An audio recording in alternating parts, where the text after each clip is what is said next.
nous retrouvons ici en première enceinte Challenger, une enceinte allemande de la marque Odeon Audio.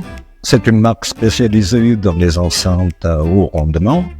Dans ce cas-là, nous avons un rendement correct, satisfaisant de 92 dB, mais nous ne sommes pas dans nos rendements. Nous retrouvons un pavillon en bois qui prolonge un tweeter d'une pouce avec un haut-parleur de 17 cm, avec un évent frontal tombant sur le sol, ce qui permet à l'enceinte d'être rapproché de murs éloignés, donc une certaine liberté de placement de l'enceinte dans la pièce. Donc c'est une enceinte très intéressante parce que malgré son origine allemande, il y a un cœur latin là-dedans, il y a un côté suave, à la fois et piqué, lumineux.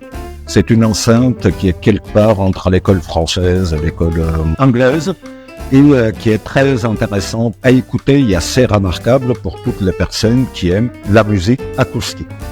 Bon, ici, nous avons une vraie anglaise, donc c'est le premier modèle colonne de chez Proact, la DT8.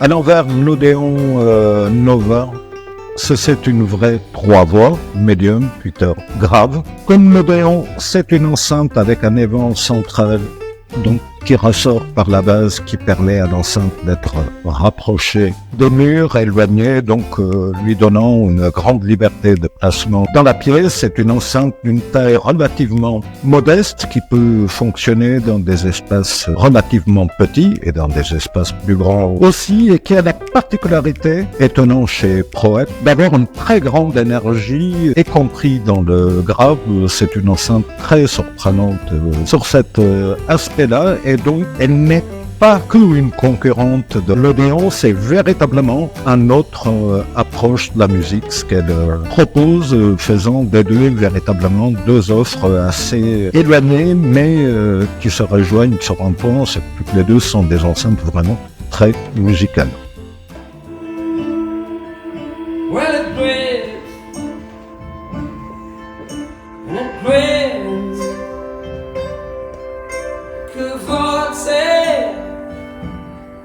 Gyrates